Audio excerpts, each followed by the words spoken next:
Hey y'all, and welcome back to another episode of Been There Podcast. I'm your host, the Clocked Out Therapist, and this is our PSA Passive series. Now, if you've been walking with me through this series, you already know we're not just talking about healing, we're living it out loud in real time, one hard truth at a time. So today's truth, let's just go ahead and say it.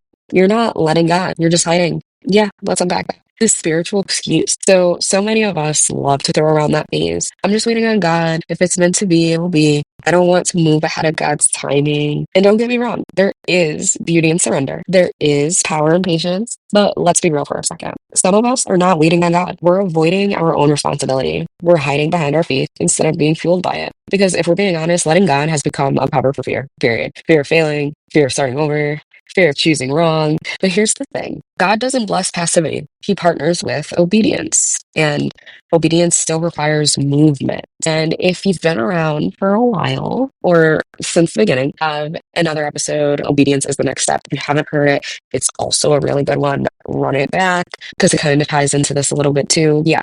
But real talk, God moves with you, not for you. Yes, God opens doors, but guess who still has to walk through them? Yes, God gives clarity, but guess who has to say yes? You don't get to skip the discomfort of doing the work by sprinkling a little prayer on top of the procrastination. No, that's not faith. That's avoidance. Faith without works is still dead. Your healing is not gonna resurrect itself. So, the therapy tool I have for you, name the fear behind the faith phrase. I love this. It blends cognitive reframing and emotional exposure work. So, here's the skill takeaway I have for you guys today. Try this. Write the faith phrase you're using. Example, I'm just waiting on God to show me what to do. Then ask yourself, what emotion or fear is underneath all that? Are you scared to make the wrong choice?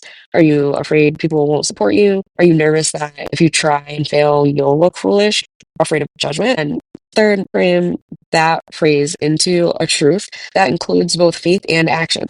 Say your phrase is, I'm just waiting on God to show me what to do. And that reframed phrase would be, I trust God to guide me, but I also trust myself to move in position for Him to guide me. This helps separate actual spiritual discernment from emotional paralysis dressed up in church clothes that you only wear on Sunday or an hour. So here's your reminder today. You're not letting God if you're still ignoring the instructions. You're not in alignment if you're avoiding every uncomfortable next step.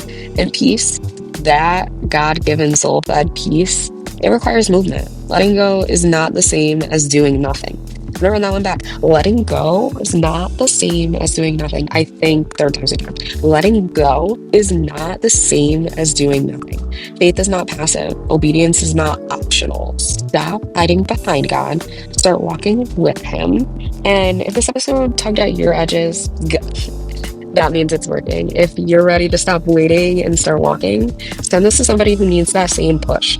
You've been listening to Been There Podcast, and I'm your host, the realist, the clocked out therapist. Peace ain't passive, and neither is your purpose. Until next time, keep going, keep healing, and most of all, keep it real with yourself. I'm clocked out.